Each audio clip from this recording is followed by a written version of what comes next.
Football কি শুধুই খেলা, নাকি এটি এখন বিশ্ব রাজনীতির নোংরা মঞ্চের হাতের পুতুল? যখন গাজায় রক্তে ভিজে যাচ্ছে ঘাসের মাঠ, তখন ফিফা দিচ্ছে শান্তি পুরস্কার কার হাতে? সেই মানুষের হাতে যার নীতিতে হাজার হাজার ফুটবলারের স্বপ্ন ধুলোয় মিশে গেছে। ফুটবল বিশ্বকাপের ইতিহাস ছিল বিভেদ ভুলে এক হওয়ার মঞ্চ, কিন্তু ২০২৬ সালের আসর যেন এক বিভেদের মহাকাব্য। যুক্তরাষ্ট্র, মেক্সিকো ও কানাডার যৌথ আয়োজন শুরুর আগেই প্রশ্নবিদ্ধ হয়েছে এর ভিসা নীতি নিয়ে। মার্কিন সাম্রাজ্যবাদী দম্ভের কাছে কি ফুটবলের বিশ্বজনীন আবেদন হার মেনেছে?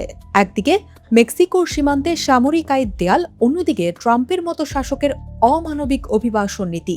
সব মিলে বিশ্বকাপ এখন আর কেবল খেলার মাঠে সীমাবদ্ধ নেই। মেক্সিকোর সাধারণ মানুষ যেখানে বেঁচে থাকার লড়াইয়ে দিশেহারা, সেখানে ডলারের খেলা আর মেগা বাজেটের এই টুর্নামেন্ট যেন তাদের জীবনের প্রতি এক চরম উপহাস।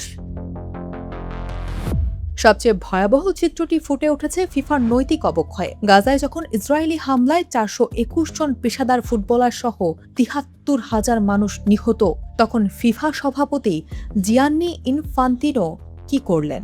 তিনি ডোনাল্ড ট্রাম্পের হাতে তুলে দিলেন ফিফা পিস প্রাইজ বা শান্তি পুরস্কার, যে ট্রাম্প প্রশাসনের প্রত্যক্ষ মদদে গাজায় আকাশ ভারী হয়ে আছে বারুদে।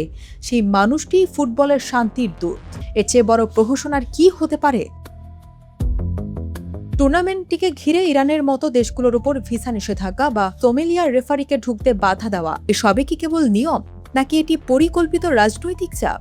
ইরান দলকে মেক্সিকোর টিজুয়ানা শহরে আটকে রাখা এবং কেবল ম্যাচের সময় যুক্তরাষ্ট্রে ঢোকার অনুমতি দেওয়া, এটি খেলা নয়, বরং আধুনিক দিনের এক নতুন ক্রীড়া দাসত্ব। কানাডার মতো তথাকথিত নিরীহ দেশের ভূমিকাও এখানে কম বিতর্কিত নয়। একদিকে মুখে শান্তির কথা, অন্যদিকে ইসরায়েলে অস্ত্র সরবরাহ। এই দ্বিমুখী নীতি আজ ফুটবলের গায়ে লাগিয়ে দিয়েছে রক্তের দাগ। স্টেডিয়ামের গ্যালারিতে যখন গান বাজবে, তখন সীমান্তের ওপারে গাজায় লাশ গুনছে অসহায় পরিবারগুলো। আজকের ফুটবল কি তবে সেই অমানবিকতারই সমর্থক হয়ে দাঁড়িয়েছে?